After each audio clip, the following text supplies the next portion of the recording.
Alors là, avec la chute des cours des matières premières, les réserves dans le compte d'opération d'échange ont baissé considérablement et de façon presque officielle, on parle de plus en plus d'une menace de dévaluation. Après celle de 94, on risque de tomber encore dans une dévaluation.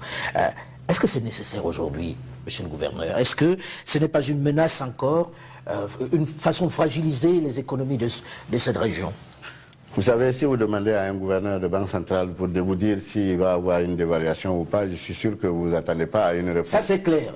On l'avait déjà vu pour la dernière dévaluation jusqu'à la veille. Mais si vous me demandez de vous dire quelque chose sur la situation actuelle, moi, je pense que la dévaluation n'est pas la seule solution au problème de baisse des réserves de change, de baisse d'activité et de baisse éventuellement des réserves de change. Parce que cela est dû à quoi? Cela est dû tout simplement à ce que les prix des matières premières, de certaines matières premières ont baissé. La solution définitive, et ce que nous recommandons en tant que Banque centrale, c'est la diversification de nos économies.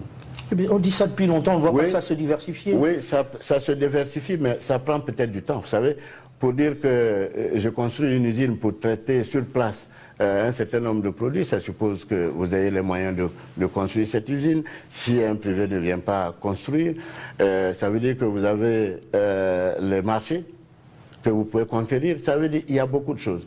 Et je crois que justement nous sommes rentrés dans une phase qui est une phase très importante.